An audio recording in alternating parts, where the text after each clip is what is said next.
O programa a seguir pode conter descrições de extrema violência e não é recomendado para pessoas sensíveis. Já comprou o jogo do Modus Operandi? É como um stop ou a dedonha, só que sem escrever nada. Tem as categorias normais, mas também tem mistério, investigação. E muito mais. Clica no link da descrição para saber tudo.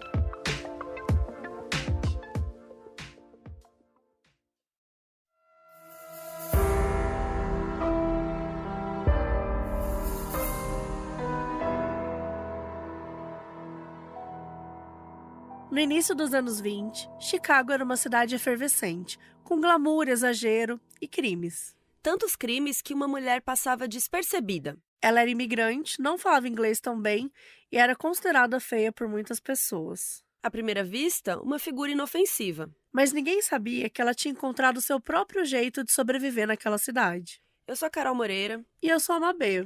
E essa é a história de Tilly Klimek, a viúva sensitiva.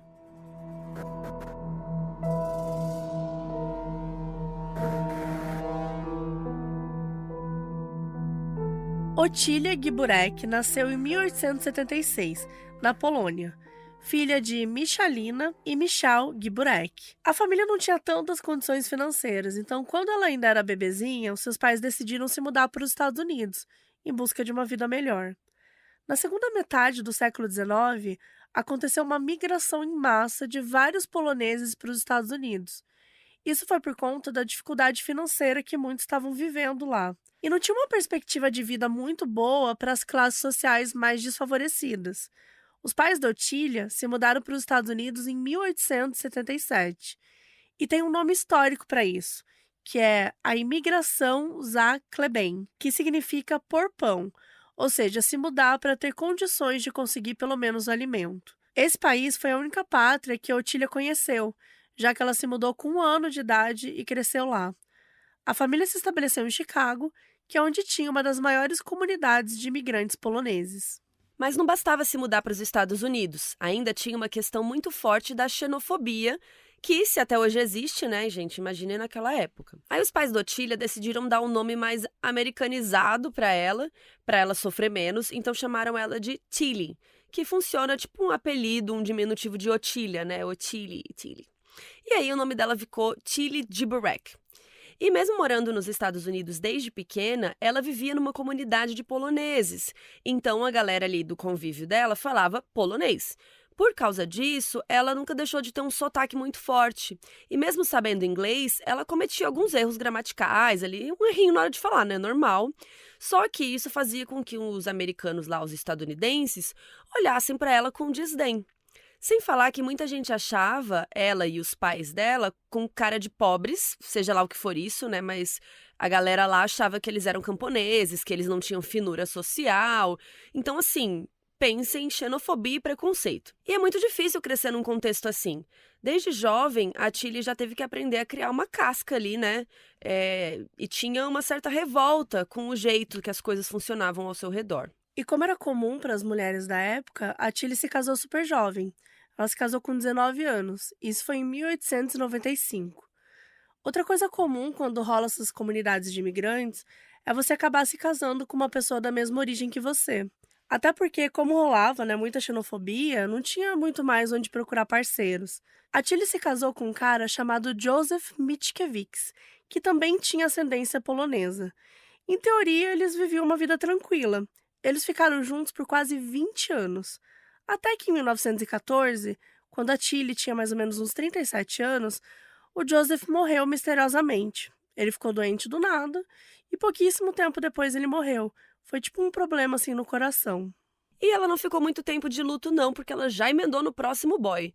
Um mês depois da morte do Joseph, ela se casou com o Joseph Rukowski, outro homem de ascendência polonesa que morava perto dela e chamava Joseph. E 3 meses depois, esse Joseph também morreu misteriosamente. Ou seja, dentro de 4 meses ela ficou viúva 2 vezes. E nos 2 casos, a Tilly ficou com o dinheiro do seguro de vida. Dá pra gente estimar que ela conseguiu uns $3.000 no total. 1.000 do primeiro casamento e 2.000 do segundo. E na época, gente, parece que não é nada, né, hoje, mas na época era, tipo, bastante dinheiro. E a Tilly tinha interesse nessas coisas mais místicas, né, que eu adoro, por exemplo, né, energia, vibes, pedras, significado de sonho, o que tinha ali daquela época, né? E ela teve sonhos premonitórios dessas mortes dos maridos. E ela falava assim: ai, tive um sonho estranho de que alguma coisa vai acontecer semana que vem. Ai, tô com um sentimento ruim. E aí o marido morria.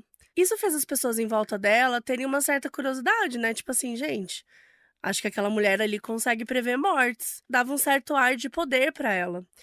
E se tinha algo que ela queria, era se sentir poderosa, né? Só que, gente, quem ouve o Modus Operandi há muito tempo, sabe que essa premonição, na verdade, é a gata, né, matando os maridos envenenados. 2 seguidos, né, gente? Provavelmente com arsênico, né? 2 seguidos ainda. Tudo bem que a gente tá em 1800 e qualquer coisa, que o povo A galera morria. morria espirrando e morreu. Tadinho. Mas, por isso que não, né, ninguém Ninguém se descobria, tocou. ninguém desconfiava. Mas é isso, a gata, de repente, 4 meses, 2 maridos morrem. Não é premonição, né, gente? É outra coisa.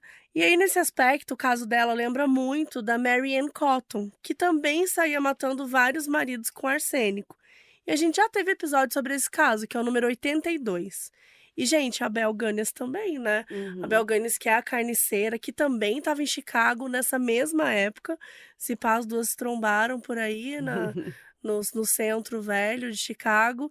E ela, ok, depois ela matou de outras formas até mais. Não tem uma forma mais violenta, né? Isso que faz. Mas que Mas tem, veneno né? é, Mas sim. tem, com certeza.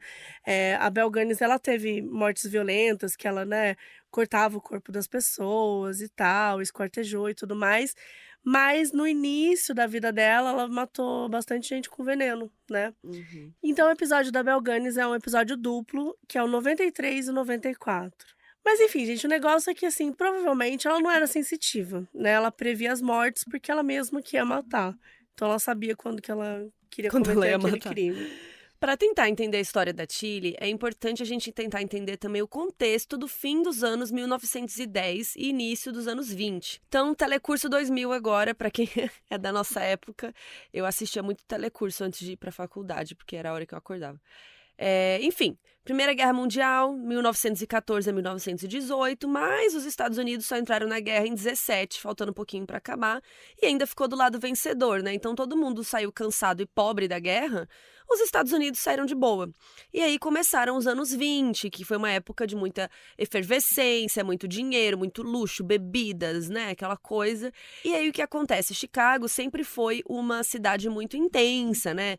Muitos índices de criminalidade altos, muita violência, era uma cidade muito populosa, né? E quando veio esse pós-guerra, tudo ficou mais caótico ainda, todo mundo tava ali à flor da pele, galera bebia muito, todo mundo transava com todo mundo, tinha amante, então tinha muito crime de vingança, muito crime passional por causa de amor, traição, babado, dedo no cu e gritaria.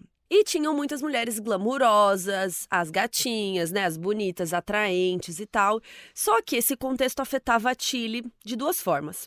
A gente disse aqui que ela não era considerada bonita, né? Falavam que ela tinha um rosto oleoso, uma aparência disforme, umas coisas bem ofensivas, assim.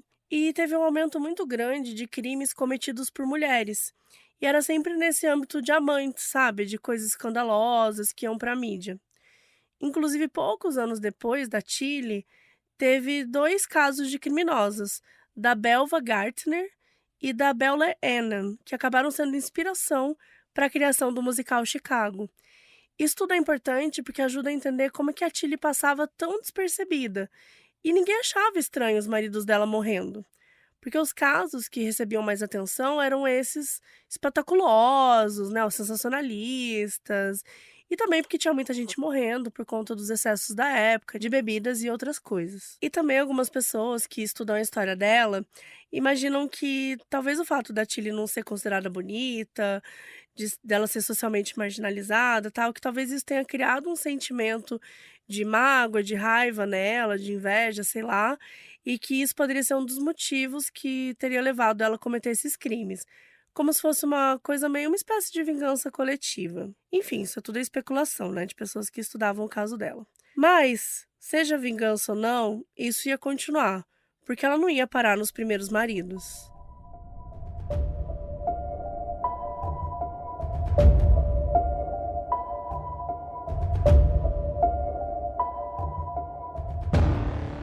Depois de ficar viúva 2 vezes, a Tilly já engatou num romance com um outro boy chamado... Como que será que ele chama? Sim, Joseph. Ele chama Joseph Guskowski. Sim, gente, 3 boys chamados Joseph. Você já namorou 3 pessoas com o mesmo nome? Não. Eu já namorei 2 Thiagos só. Eu já namorei 3 Felipes. E você já namorou um Thiago também. Sim. Na conta de Thiago, a gente já bateu 3 3. juntas. Mas acho que tem muito nome de época também. Carolina também é muito nome que... Até hoje, né? Tem muito neném que chama Carolina na minha época, nos anos 80, muito Carolina. Mabê tem poucas, né? Mabê. Marina tem bastante, mas Mabê só tem uma. É igual a Cher. Eu queria ter um nome igual da Mabê. A Carol sempre fala que ela acha chique uma B. Eu acho, porque você fala Mabê, quem é Mabê? É a Mabê, não tem outra. Não tem, não precisa nem Agora, quem é sobrenome. Carol? Aí, minha filha, foi com Deus. Se a gente fizer um caroleira. Essa sugestão. Carolzeira. Tá, vamos voltar aqui, pessoal, pro episódio. Pode ser o nome. Na verdade, acho que é bom até a gente falar que a gente tá gravando o episódio hoje com a galera. Por isso que a gente tá, assim, meio fugindo do assunto. Tem gente que odeia. Eu sempre vejo os comentários no site, gente. Vocês desviam muito do assunto, não sei o que. Gente, é isso. Teve um que mandou esses dias, só vou falar isso, que é tipo assim... Eu gostaria que vocês se atenham mais ao conteúdo. Então, bora se ater pro conteúdo. Paga a gente, então, né? Quem tá pagando a gente é o pessoal do Orelo que está aqui, ao vivo. Quem tá pagando não tá reclamando. Pois é, quem tá pagando tá feliz da vida. Mas a gente já vai voltar, só vamos falar então, ó. Se você quiser apoiar a gente, entre em orelo.cc/modusoperandi/apoios, ou aqui no link da descrição do episódio também tem, porque além de episódio extra, você pode acompanhar a nossa gravação ao vivo, como essa galera tá acompanhando hoje. Isso. Tem episódios de notícias também, a cada 2 semanas a gente conta alguma notícia que tá acontecendo, que só vai pra quem nos apoia. A gente tá dando dicas de séries e filmes, documentários lá também, além de muitas outras coisas, o grupinho que você pode participar, sorteio, né? As notícias antes, o sorteio, né? Por exemplo, hoje a gente sorteou um monte de gente aqui que ganhou camiseta, ganhou livro do Modus, ganhou jogo do Modus. Então, assim, vale muito a pena participar. Você começa apoiando com R$5 só pra ter acesso a várias coisas, e aí ó, você vai aumentando, né, de acordo com o que você quiser mais. E isso ajuda muito a gente a manter as coisas aqui, a ter esse estúdio que a gente grava e tudo mais. Exatamente, a equipe maravilhosa que a gente trouxe hoje. Pode entrar, mentira. E, gente, vai ter de novo... O quê? Uma sessão de autógrafos um pouco mais diferente, né, amiga? Só que agora não vai ser do livro. Vocês já ouviram falar no jogo do Modus Operandi? Que todo episódio tem aí avisando. É isso mesmo. A gente vai fazer um momento de assinar os jogos de vocês e conversar, trocar ideia, tirar foto. Vai ser no dia 26 de julho, então fiquem ligados que a gente vai avisando vocês, vai avisar nas nossas redes sociais, @moduspod no Instagram. Entra lá pra você ficar sabendo de tudo. Sim. E vocês não vai dar pra comprar o jogo na hora, tá? Então, tipo, é só pra quem já comprou mesmo. Sim. Ou se quiser, enfim, comprar e levar. Vai ser em São Paulo, mas em breve a gente vai contar melhor sobre o lugar. Então, nos vemos lá. Enfim, vamos se ater ao assunto aqui. Então, 3 Josephs, gente, deve ser algo ali da galera polonesa da época. Enfim, então os dois estavam lá de boa, ela e o terceiro Joseph se pegando, ficando, tals. E a Tilly resolveu fazer um investimento financeiro. Ela usou parte do dinheiro do seguro de vida mais recente que ela recebeu para levar o Joseph para uma viagem romântica em Milwaukee, Wisconsin. Não sei se Milwaukee é super romântico, mas foi o destino deles. E a ideia era que Joseph ficasse mais encantado por ela lá, né? Então, que ela fizesse todo o charme, nananã, pra ele pedir ela em casamento. E aí, né, o que ela ia fazer? Matar o cara e pegar o seguro de vida. Mas o tiro saiu pela culatra, porque ela gastou toda a grana do seguro, foi viajar, nananã. Quando chegou lá na hora H, não teve pedido. Não pediu. Isso porque o cara tava correto, né, gente? Ele conhecia ela, tinha o quê? 2 semanas, tinha pouquíssimo tempo. Ele ainda não estava pronto para um casamento, né? Não é o casamento às cegas. Só que a Tilly ficou chateada, ficou irritada, ela achou um absurdo ele não pedir ela em casamento. E quando eles voltaram pra Chicago, ela ficou enchendo o saco dele, falando, vamos casar, não sei o que, me pede aí. E ele realmente não tava afim, ele falou, olha, eu não vou pedir. E aí ela ficou possessa e contou que matou os 2 primeiros maridos e ameaçou ele, dizendo, se você não casar comigo, eu vou te matar. Gente, Qual o a sentido? lógica. Eu mato meus maridos, então, por favor, seja meu marido. Sabe, tipo assim, Seja meu marido pra eu que te matar, surreal. senão eu te mato. Não faz sentido nenhum. Bom, na época tinha uma lei chamada Mann Act, que, entre outras coisas, servia para proteger as mulheres da prostituição. Só que tinha várias brechas esquisitas nessa lei, que permitiam diferentes tipos de denúncia por imoralidade. Só que, gente, imoralidade é bem relativo, né? Então, assim, tinha casos de 2 pessoas adultas se relacionando de maneira consensual e acabava se enquadrando no que eles interpretavam como imoralidade. Então, assim, basicamente era uma lei que ela era usada ali de coringa, sabe? Que ela podia ser aplicada a qualquer pessoa que, sei lá, a justiça estava interessada em prender e não consegue prender, sabe? Tipo, vamos falar que foi imoralidade. Era basicamente isso. E a Tilly queria se aproveitar dessa lei. Ela queria denunciar ele como se ele tivesse se aproveitado sexualmente dela de alguma forma. Daí o Joseph jogou de volta, falou que se denunciasse ele ia falar pra polícia que ela era uma assassina. Né? E, gente, o que me deixa chocada é, tipo assim, meu, foge, cara, né? Por que você, tipo... Vai embora. Pega sua Tipo, bike e vai meu, embora. essa mulher, né, não dá pra saber. Mesmo que ela não estivesse falando a verdade, claramente é uma Eu pessoa não ia que... casar pra ter certeza. Mas a briga ficou por isso mesmo, eles terminaram meio putos um com o outro, e ninguém falou nada pra polícia. Poucos dias depois, gente, vocês estão sentados? A Tilly envenenou o Joseph e ele morreu. Alguns anos se passaram e a gente chega em 1919. A Tilly já tinha uns 43 anos. Foi nessa época que ela conheceu e se casou com o seu terceiro marido, um homem chamado Frank. Não é Não era Joseph. Frank Kupukzik. E também era de ascendência polonesa. E os dois se mudaram para um apartamento que ficava na Avenida North Winchester, número 924. E à primeira vista eles pareciam um casal tranquilo, levando uma vida pacatinha, de boa. Mas adivinha, a Tilly não gostava do Frank. Ela não tinha interesse nele nem sexual, nem romântico. Então ela arrumou um amante chamado John, que ela sempre levava para casa.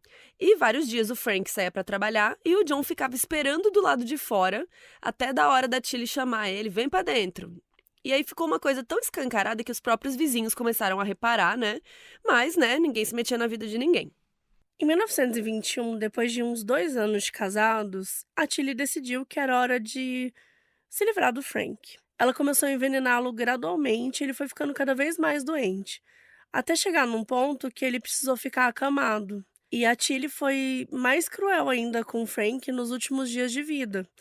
Ela ficava fazendo piada com ele quando ia sair de casa, tipo, não vai demorar muito, já já você vai morrer, hein? Então, tipo, extremamente cruel, ficava fazendo piadas bizarras com o fato dele estar doente. Ela comprou um tecido preto bem caro e fino para costurar um chapéu para usar no funeral. E ela ficava sentada do lado do Frank, costurando e até cantando uma musiquinha. Gente, pensa que ela tá sentada do lado do cara, costurando o chapéu pra usar no enterro dele. Tipo assim, cara, E falando pra ele, né? tipo, e com os vizinhos também era pior ainda, porque ela não fazia questão de esconder como ela tava animada, assim, ela tava sempre andando empolgada, saía dizendo que tava sentindo que seu marido ia morrer em breve, né? Aquela coisa da sensitiva e tal. Um dia ela estava andando pelo prédio toda feliz, lendo alguma coisa num jornal. A senhoria dela foi dar um oi, perguntar, né, o que você tá lendo e tal. E aí a Tilly mostrou a página para ela. E ela estava feliz porque encontrou um caixão que estava num preço super em conta e que ia comprar. E ela falou, não sei se você sabe, mas meu marido tá pra morrer mesmo aí, né, tals, contando assim, como se fosse terça-feira, qualquer coisa, né. E aí espalhou na vizinhança aquela história de que ela tinha poderes sobrenaturais, que ela tava prevendo que o marido ia morrer já, né.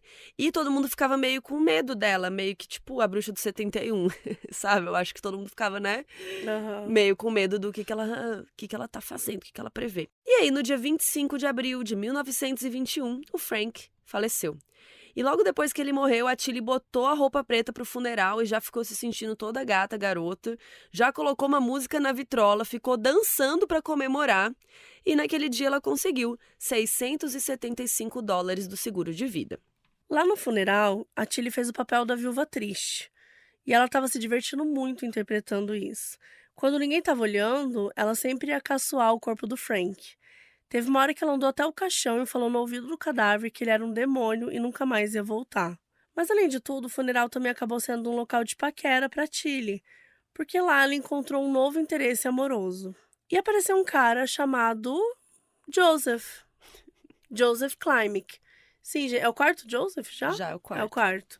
Ele não conhecia nem a Tilly, nem o Frank, mas ele tinha amigos em comum que estavam lá no funeral, né? Então, eles disseram que ele tinha que ir lá pra conhecer a Tilly, porque ela era o estilo dele. Olha isso, gente, transformou, tipo, num aplicativo de relacionamento. Tipo, é o funeral da fulana e ela Mas faz seu antigamente tipo. fazia assim, amiga, não tinha aplicativo, você tinha que conhecer nos Ah, mas eventos não que no tinha. funeral, né? É o evento que tem. É. A louca A lou- do próprio marido. Bom, enfim, o cara foi no funeral de um homem que ele nem conhecia pra dar em cima da viúva, então, assim, puxado, né? Enfim, acontece que esse Joseph aí era um cara mais carente. Ele estava lá com seus 50 anos, a Tilly com uns 45 e ele era viúvo também. Ele era mais intenso, ele queria alguém pra amar, sabe? Ele não queria ficar sozinho. E ele tinha uma relação complicadinha aí com o álcool. Alguns conhecidos achavam que ele era alcoolista, mas ele dizia que não. E a possibilidade de conhecer alguém novo, né, voltar a se casar, essa possibilidade atraiu muito ele. Então ele foi lá no funeral prestar condolências pra Tilly. E ela percebeu bem rápido que o Joseph estava na dela, então ela fez um charme, né? Ficou desviando um pouco para ele ir atrás dela, aquele joguinho. E o Joseph era mais ingênuo, né? E ele achou que ela estava sendo respeitosa, né? Porque o marido acabou de morrer e tal. Só que isso fez ele se interessar mais ainda por ela. E ele falou: vou conquistar essa mulher. Só que ele não fazia ideia de onde ele estava se metendo.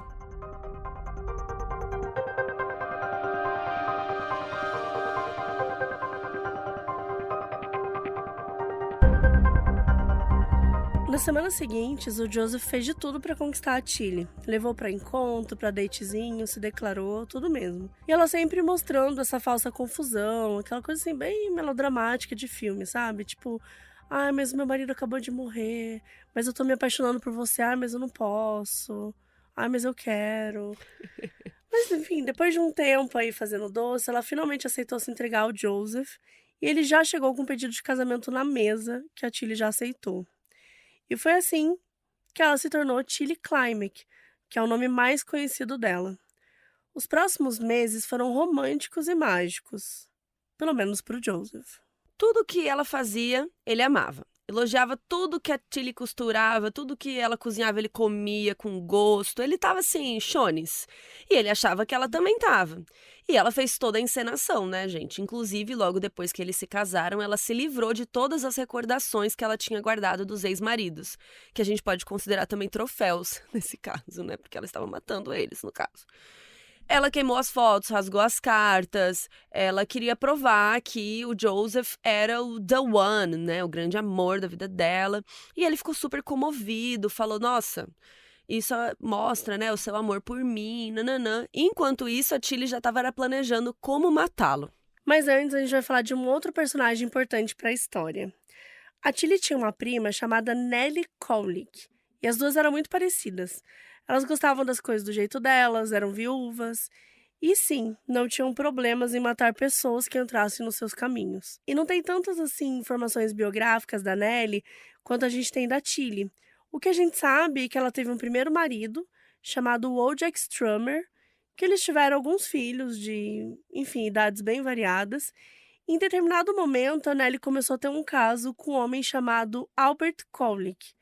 E nessa época, ela ficou grávida de gêmeos. E aí ficou uma situação meio desconfortável em casa, né? Porque o Wojciech, o marido dela, desconfiava que ela tinha um caso. Então ele achava que os filhos não eram dele. E ele não quis reconhecer. Então a Nellie decidiu se livrar dele. E assim como a Tilly, ela matava envenenando. Ela gostava de usar uma marca específica de veneno de rato que levava arsênico. E aí o Wojciech morreu em 1918. E não muito tempo depois do marido morrer, a Nellie se casou com Albert e se tornou Nellie Colick. Mas ainda tinham os 2 bebês, que se chamavam Ben e Sophie, e a Nellie não queria eles. Então ela simplesmente foi envenenando os próprios filhos até a morte. Primeiro ela matou a Sophie com 8 meses de idade e um mês depois o Ben, com 9 meses. E esses não são os únicos bebês que ela matou. Ela tinha uma filha mais velha do primeiro casamento, que a gente não sabe a idade, mas era uma jovem adulta, né? E ela já tinha uma filhinha também, chamada Dorothy. Ou seja, a Nellie já era avó. Só que ela e a filha dela batiam muita testa, discutiam muito. A filha era contra o estilo de vida aí da mãe, enfim. Em um momento, a Nellie se irritou com a filha. E vocês estão sentados? Ela matou a bebê dela, a bebê Dorothy, que só tinha 2 aninhos. Matou a própria neta. E claro que com os venenos lá dela, sem ninguém saber. Então, basicamente, qualquer pessoa que irritasse, qualquer coisa que estava atrapalhando, ela saía matando. A Nellie e a Tilly eram muito parceiras em relação aos assassinatos. Elas sempre estavam dando dicas uma para outra e se aconselhando. Gente, que absurdo, né? Tipo, é quase um grupo de zap viúvas, dicas. Mas enfim, depois que a Tilly casou com Joseph Klimek, ela ficava reclamando dele pra Nellie, dizendo que ele era mó chato, que não queria saber dele. E a Nellie sugeriu então que a Tilly se divorciasse, mas ela falou que não, que ela ia encontrar uma outra forma de se livrar dele. Nessa hora, a Nellie deu pra prima a lata com veneno de rato que ela adorava usar. E lá foi a Tilly começar a envenenar o Joseph para ficar com dinheiro do seguro de vida, né? E como o Joseph amava a comida dela, foi muito fácil fazer ele consumir o veneno. Ela cozinhava os pratos que ele amava, ia colocando um pouquinho de veneno, né, para ir passando despercebido. E não foi só o Joseph, não. A Tilly envenenou, gente, os doguinhos dele. Tipo, porque depois que ele morresse, ela não ia querer os cachorros. Então ela foi envenenando não só o Joseph, como os cachorrinhos deles. E o Joseph foi ficando doente aos poucos, ele se sentia frágil, com mal-estar, né? As pernas dele foram ficando rígidas, que é um efeito discreto, mas comum de envenenamento por arsênico. Como nos assassinatos dos outros maridos, a Tilly fazia questão de ser a única pessoa com ele. Dizia que estava cuidando, que não era para ninguém aparecer lá, porque ele precisava descansar, aqueles papos, né? Mas o Joseph tinha uma coisa que os outros não tinham, que era um parente preocupado.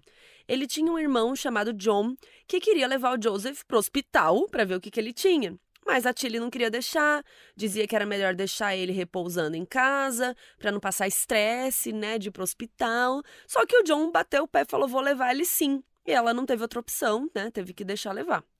Pois bem, o John levou o Joseph para ser avaliado por um médico de confiança e o profissional notou que, além das pernas rígidas, ele também estava com um hálito muito forte que parecia de alho, que era um outro sintoma do arsênico.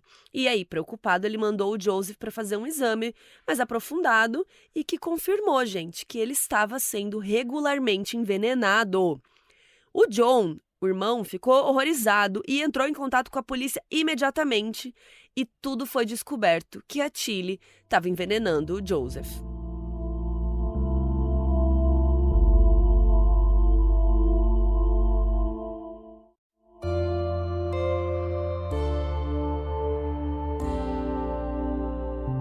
E aí, no dia 26 de outubro de 1922, a polícia foi lá, bateu, toque, toque, toque, aqui é a Polícia Federal, bateu lá na casa da Tilly. E nessa época ela tinha por volta de 46 anos. Eles prenderam ela imediatamente. E a Tilly não estava em condições de negar nada. Na verdade, ela assumiu, né, uma postura firme e atrevida. Quando ela estava sendo levada para a viatura, ela virou para o policial que estava do lado dela e falou que ele causou todos os problemas dela. E que ia ser a próxima pessoa para quem ela ia preparar um jantar. Olha o absurdo, gente. Lá na delegacia, ela passou por interrogatório e rapidamente entregou a prima Nellie. Falou que queria se livrar do Joseph e a Nellie deu a lata de veneno de rato para ela. E no dia seguinte, a Nellie foi presa também. De início, a polícia não sabia dos outros maridos. Então, eles focaram só em reunir aquelas informações possíveis ali sobre o envenenamento do Joseph. E aí, depois de alguns dias, a Tilly recebeu permissão para visitar ele no hospital. Ele foi salvo a tempo e já estava se recuperando lá. E claro que ela foi lá escoltada para garantirem que ela não ia tentar machucá-lo. Quando se encontraram, o Joseph já ficou irritado, né? Ele começou a gritar, perguntando por que ela tinha feito aquilo, e ela falou que não sabia o motivo, que era pra ele parar de importunar ela. Tipo, desculpa, você estava tentando me matar? Eu posso te importunar um pouquinho, né? Enfim, aí ele pediu um copo d'água pra uma enfermeira pra se acalmar, e a Tilly virou pra enfermeira e disse que se o Joseph causasse problema, que era pra pegar uma tábua e bater na cabeça dele. No fim, ela se despediu dele dando um beijo, o que surpreendeu ele mesmo, né? E de volta na delegacia, ela ficou presa enquanto o caso ia lentamente tomando conta ali na mídia. Como ela já tinha vivido em muitos lugares durante a vida, um monte de gente que a conhecia achava que ela era médium, né? Então, quando começou a sair as notícias, todo mundo olhou e falou: Ah, era por isso que ela previa a morte dos maridos. Não, e assim, pô, se ela não prevê a morte de mais ninguém, Só vocês não isso que conseguiram ela entender faz. isso? Enfim. E aí alguém mandou uma carta anônima pra polícia dizendo que era uma boa exumar os corpos dos maridos anteriores da Tilly e da Nellie. Lembrando que o Joseph era o quarto marido da Tilly. Eles exumaram o corpo do anterior a ele, o Frank, que era o terceiro. E exumaram também do primeiro marido da Nellie. Ela estava no segundo casamento. E ambos os cadáveres deram positivo por uma quantidade absurda de arsênico. Então, elas foram formalmente acusadas de homicídio, cada uma pelo seu respectivo marido. Mas claro que a polícia aproveitou e exumou os outros maridos da Tilly também, né? Os dois primeiros, e deu a mesma coisa. A polícia também conseguiu encontrar os 3 corpos de bebês que a Nellie envenenou. Os filhos gêmeos dela e a sua netinha que a gente contou mais cedo. Também apareceu um filho da Nellie para dizer que tinha sido envenenado pela própria mãe. E à medida que isso tudo foi aparecendo na mídia, mais pessoas tomavam coragem e iam lá na polícia relatar suas experiências com a Nellie e com a Tilly. E, gente, era uma história pior que a outra. 2 vizinhas foram na delegacia e falaram que tiveram desentendimentos com a Tilly. Uma que teve uma briga por qualquer motivo lá, e a outra que a Tilly ficou com ciúme uma vez que viu ela com o Joseph, o quarto marido. E aí a Tilly fez uns doces para elas e deu de presente, e as 2 ficaram doentes logo depois. Outro vizinho disse que tinha um cachorro e que a Tilly odiava o cachorro porque ele fazia muito barulho, e que do nada o doguinho morreu misteriosamente. E a coisa ia escalonando, porque também apareceram 2 primos da Tilly para contar um negócio. Eles explicaram que a mãe deles era tia da Tilly e tinha ao todo 6 filhos, eles 2 e mais 4. E uma vez todo mundo foi jantar na casa da Tilly e ela e a tia brigaram feio por algum motivo aleatório.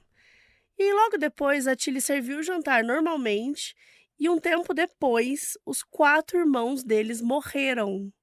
Só sobrou eles 2 e a mãe. A teoria deles é que a Tilly, ao invés de matar a tia, preferiu matar os filhos dela, para fazer ela sofrer mais ainda por ter brigado com ela. Só que o lance começou a virar também um caos coletivo, sabe? Todo mundo que já teve o mínimo contato com a Tilly, com a Nellie, começou a ir na delegacia dizendo que tinha sido envenenado. Às vezes a pessoa tava, sei lá, sabe, gente, só cansada. Assim, mas achava que isso era um sinal de envenenamento. Começou a virar aquela loucura também, sabe? Pera lá. A situação sobrou até para a pobre da irmã da Nellie, que se chamava Cornília. O genro da Cornília botou na cabeça que ela estava envenenando ele, pondo arsênico no uísque. A mulher chegou até a ser presa, gente, depois foi liberada. E aí muita gente começou a falar que existia uma seita de envenenadores, que a Tilly era a líder, sendo que assim, né, muito provavelmente isso não existia.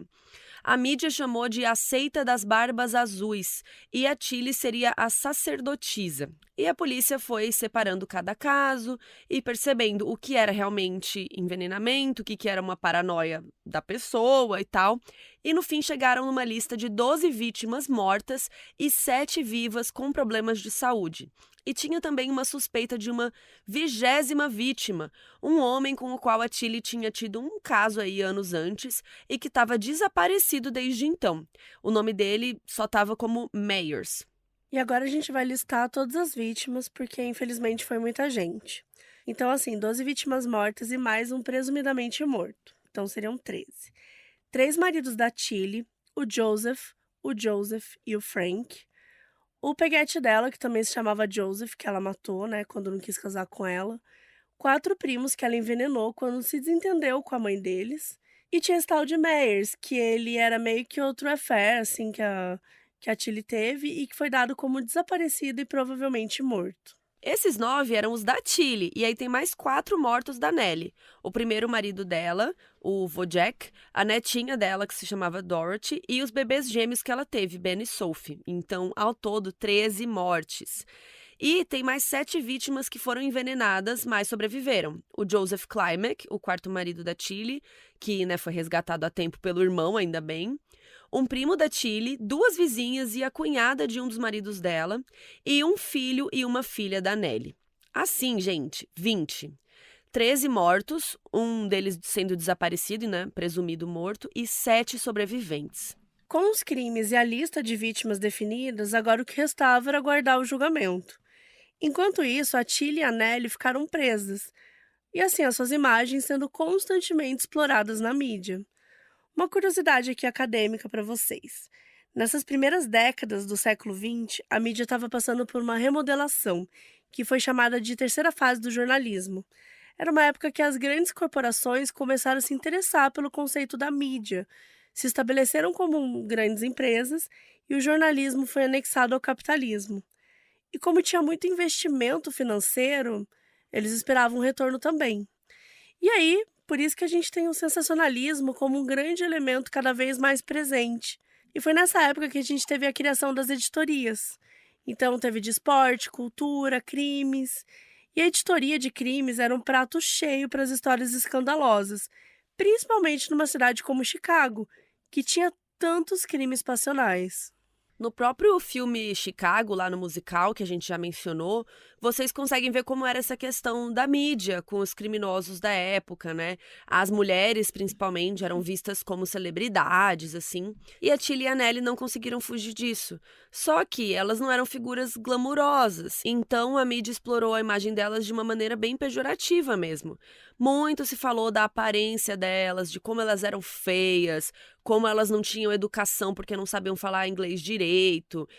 As matérias tinham uma obsessão em ficar descrevendo a aparência física, principalmente da Tilly, falando que ela tinha mãos enormes, que ela parecia mais velha, que ela tinha proporções desagradáveis. Falavam mais disso do que do crime em si.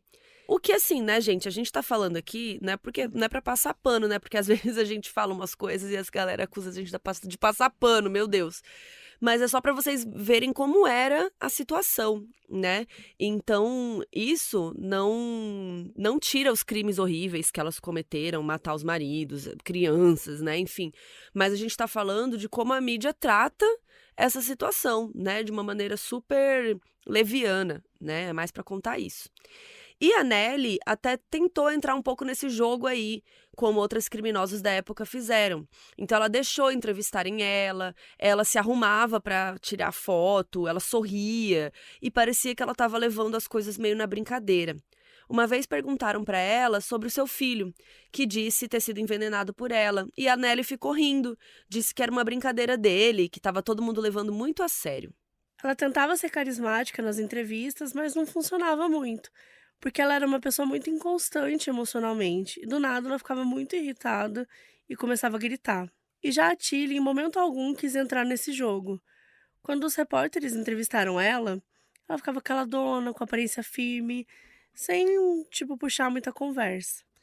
E a mídia explorou esse traço também, né? Falavam sobre como ela era fria, que ela não tinha nenhum trato, não era delicada.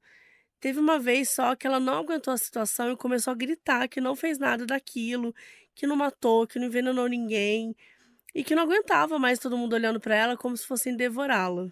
E ela teve que aguentar a mídia em cima dela por muito tempo. Mas a pior etapa ainda estava por vir, a hora do julgamento.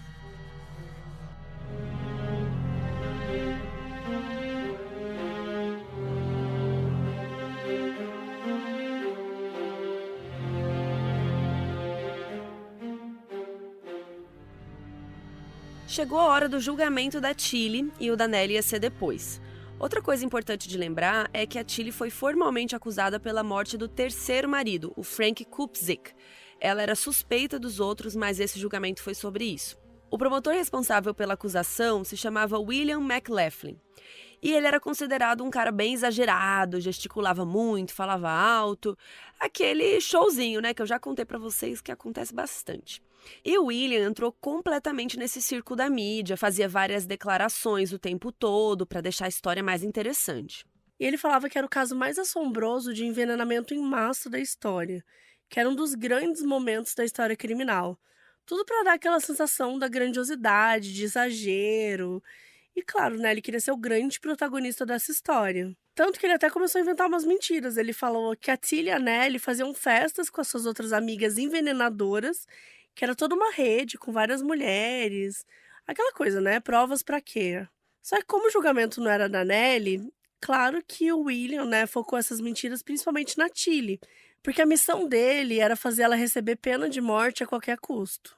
Quando o julgamento começou em 23, a Tilly estava com 47 anos e seguia com aquela postura silenciosa, como se ela não tivesse obrigação de se explicar para ninguém. E, como vocês imaginam, o julgamento foi aquele Lollapalooza, um monte de gente do lado de fora gritando, querendo entrar, jornalistas tentando conseguir uma foto, uma declaração, aquela coisa. O juiz do caso não tinha muita paciência para a proporção que essa história tinha tomado, ele só queria fazer o trabalho dele e ir para casa, né, gente? E a galera atrapalhando. Então, toda hora ele precisava levantar a voz, gritar para os presentes ali, mandar todo mundo calar a boca, né, porque tava aquele teatro ali, uma confusão. E a promotoria brilhou no julgamento. Eles tinham todos os tipos de testemunhas contra a Tilly, desde vizinhos até coveiros. Inclusive, parece que um dos coveiros era vizinho também, porque ele deu informações sobre a Tilly como se morasse perto dela. E lembra quando a gente contou mais cedo que quando a Tilly estava com o terceiro marido, Frank, ela tinha um amante chamado John, né, e ficava colocando ele pra dentro da casa, tipo, o Frank ia trabalhar, daí o John entrava, e até os vizinhos tinham visto. Então, esse coveiro que deu esse relato. Ele falou que viu a Tilly beijando o John, né?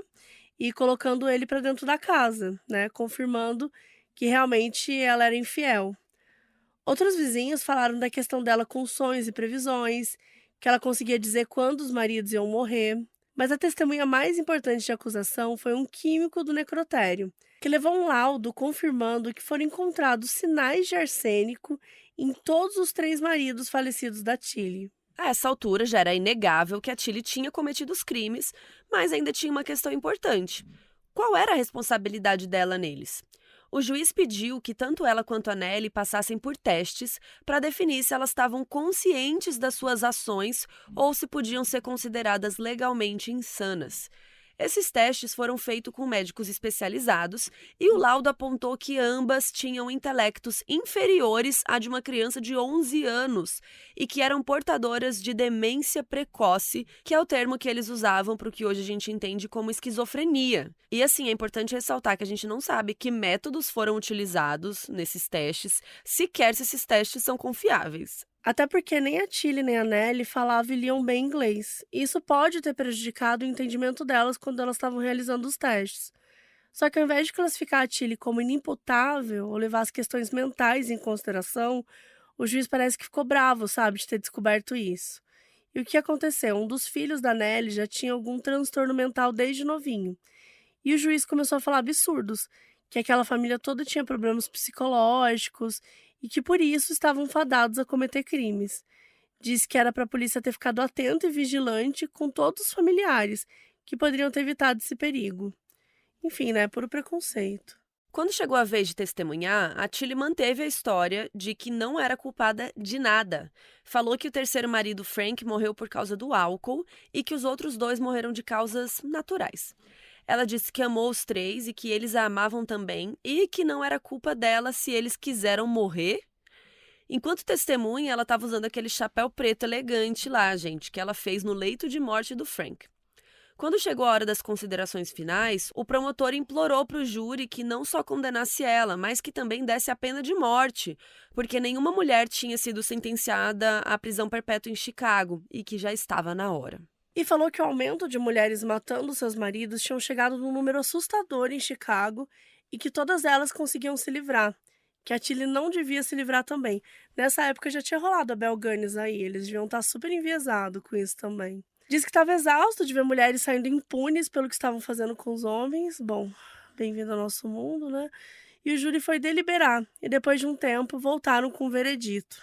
Aos 47 anos, Tilly foi considerada culpada pelo assassinato de Frank Kupsik e sentenciada à prisão perpétua no Centro Correcional Joliet. Não foi a pena da morte que o promotor William queria, mas foi a primeira vez que uma mulher foi condenada à prisão perpétua naquele condado. E assim, a Tilly foi presa.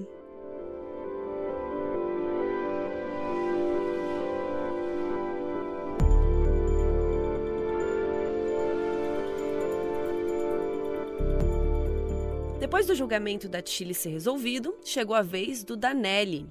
Ela ficou aguardando o julgamento presa, a Tilly já tinha sido condenada, então a Tilly ficava meio que enchendo o saco dela lá, gente. Ficava botando medo nela. Quando aparecia algum guardinha pra fazer alguma coisa, a Tilly falava que iam levar ela pra ser enforcada. Ficava causando. Enfim, chegou a hora do julgamento e foi o caos. Porque, como a gente já contou, a Tilly foi vendida como uma grande sacerdotisa de uma seita de envenenadoras, não sei o quê. E todo mundo queria ver a queda dela. Então, quando sobrou o Danelli, ninguém estava mais se importando. O promotor era o mesmo, o McLaughlin, mas ele não estava tão investido em dar declarações, fazer o show dele, né? O engraçado é que o julgamento da Nelly tinha provas ainda mais contundentes que o da Tilly. Para vocês terem ideia, os próprios filhos testemunharam contra ela. Um filho chamado John e uma chamada Lillian, que eram do primeiro casamento. Ambos diziam que tinham sido envenenados por ela. Inclusive, a Lillian se recuperou, mas desenvolveu problemas cardíacos por conta do veneno. E, além disso tudo, ainda tinha um laudo apontando que o corpo do primeiro marido da Nelly estava cheio de arsênico. Haviam 2 acusações formais contra ela. Uma de ter assassinado o primeiro marido e outra de ser cúmplice da Tilly na tentativa do assassinato mais recente dela. Porque o quarto marido da Tilly, ela foi lá e deu uma lata, né? Lembra que ela falou? Primeiro ela falou, por que você não divorcia? Ela falou, não. Ela falou, então toma essa lata de rato aqui.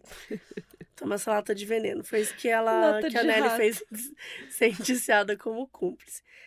Mas, enfim, de algum jeito ela foi inocentada dessa acusação de cúmplice. A gente não tem muitos detalhes disponíveis sobre isso, só que ela foi inocentada. E aí o William acabou retirando também a acusação de assassinato. Então a Nelly foi inocentada muito tranquilamente e saiu do tribunal pela porta da frente livre, de boas. Hoje em dia, em retrospecto, a visão que passou é dessa máxima que a gente já falou aqui de outros episódios, né? Que o nível de investimento ali num crime é proporcional ao nível de atenção que a mídia tá dando pra ele. E a mídia só queria saber da Tilly. Então, enquanto outras assassinas de Chicago eram consideradas lindas, sensuais, a aparência da Tilly foi uma munição pra tornar ela uma figura mais digna de ser punida, sabe? Que as pessoas queriam mais, tipo, mata ela, não sei o quê. Mais raiva, né? Porque ela era mais feia, sabe? A maior base para o roteiro desse episódio foi o livro Lady Killers, da Dark Side, e a gente já contou aí vários casos desse livro aqui, a gente gosta muito desse livro. E lá eles trazem um dado interessante de que nos anos anteriores, 28 mulheres tinham cometido crimes semelhantes em Chicago e foram absolvidas, mesmo com muitas delas tendo crimes mais violentos e até às vezes mais evidências que os da Tilly. Só que a diferença era qual? Que essas mulheres que foram absolvidas, elas eram consideradas bonitas para o padrão da época. Elas eram consideradas glamurosas e tal, bonita. Então, por conta disso, elas não foram julgadas, né? Ou foram julgadas, mas foram absolvidas, enfim.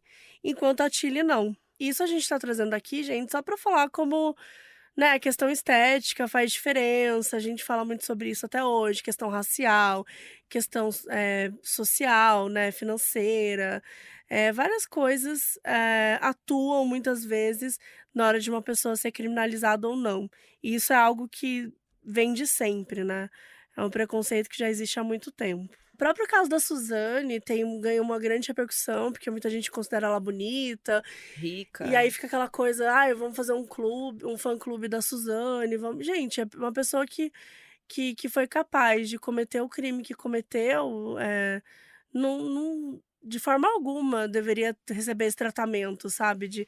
Das pessoas envolvidas. A gente sabe que até hoje existe... Gente, isso é uma coisa que pode acontecer em 2023. Se uma mulher bonita, uma mulher muito bonita, muito arrumada, se ela comete um crime, aquilo já é visto de outra maneira. Tipo, ela é foda, que não sei o quê, ou então um cara muito bonito, um cara elegante. A própria história do Ted Bundy, a gente fala sobre isso, como ele era conhecido. Tipo, ele não era assim um grande galã, mas ele era considerado um cara bonito, um cara atraente. Na E época era, na né? época, né? E a gente vê o quanto que isso impactava nas pessoas falando, né? Em entrevistas na rua, tipo, você acha que ele cometeu isso? Ah, não, ele é tão bonito. Tipo, gente, absurdo alguém Chocante. dar uma resposta dessas, como se a estética de uma pessoa fosse responsável pelo crime que ela comete, né? Uma das poucas pessoas que enxergou essa disparidade no tratamento da Tilly em relação a outras criminosas foi uma jornalista chamada Genevieve Forbes Herrick. A Genevieve trabalhava para o Chicago Tribune e foi uma das primeiras mulheres a ganhar espaço na editoria de crimes.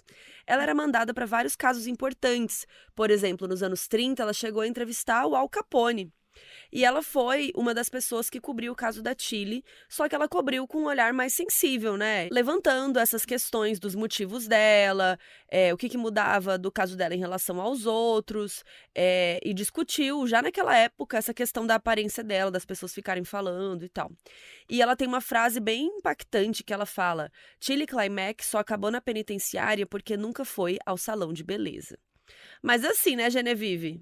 A mulher matou uma galerinha ali, então não é bem assim. Mas, enfim, a Genevieve era talvez a única jornalista que a Tilly estabeleceu um pouco mais de confiança, que a Tilly estava disposta a dar informações, assim. Depois que ela foi presa, a Genevieve chegou a visitá-la para conversar, e aí é por isso que a gente sabe um pouco mais de como foi a vida dela na prisão. E aparentemente ela levava o dia a dia bem tranquilo, assim. Ela contou pra Genevieve que ela podia focar no hobby de costurar, que era algo que ela sempre gostou de fazer, que ela se sentia grata de não ter que ficar cozinhando, que ela achava a comida da prisão até gostosa. Ela parecia bem mais em paz no presídio do que quando estava em liberdade. Isso corrobora a opinião da Genevieve de que o que mais mexia com a Tilly era a maneira como ela era tratada pela sociedade, que os crimes dela nunca foram só por dinheiro, e sim pela oportunidade de se vingar de alguma forma das pessoas que faziam ela se sentir inferior. Ironicamente, foi só quando ela foi retirada da sociedade que ela pôde ter um pouco de paz. Outra perspectiva que o livro Lady Killers traz é da questão do abuso. No livro falam que o júri dos julgamentos costumava ser bem receptivo com mulheres que matavam o marido, caso elas provassem que sofriam algum tipo de abuso. E que é estranho que isso não foi nem levantado no julgamento da Tilly. A defesa nem tentou usar isso. Para Genevieve, a sensação que ela teve é que ninguém fez questão de tentar lutar por ela.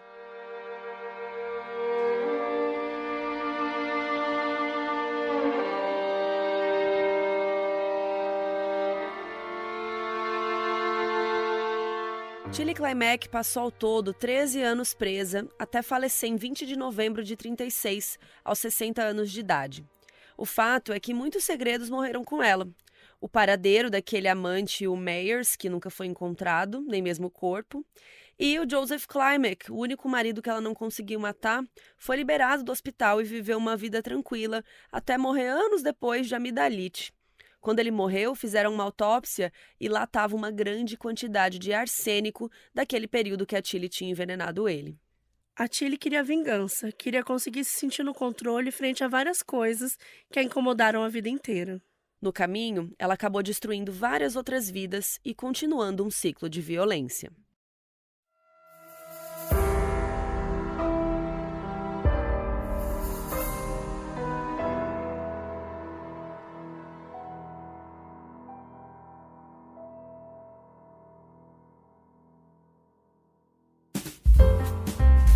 O aviso no início desse episódio foi gravado pela Tarsila Vasconcelos, que é nossa apoiadora na Aurelo. E agora, os erros de gravação do episódio.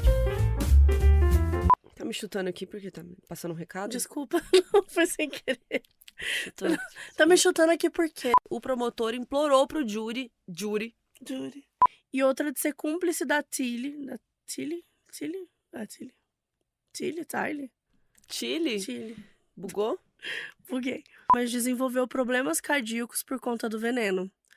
Será que eu tô assim porque eu tô sendo envenenada? Gente, a Carol tá me envenenando! Eu Amiga, não. por isso que eu tô assim, cansada. É o Fabão que tá na sua casa há quanto tempo que você tá ele doente? Chegou hoje. É, mas ele não tava aí outro dia? É, ele tá. Ai, eu não acredito. Gente, eu tô... Que é por isso que eu coincidência, tô né? Que assim, quando ele vem, você fica doente. eu fico doente. Que coisa, não?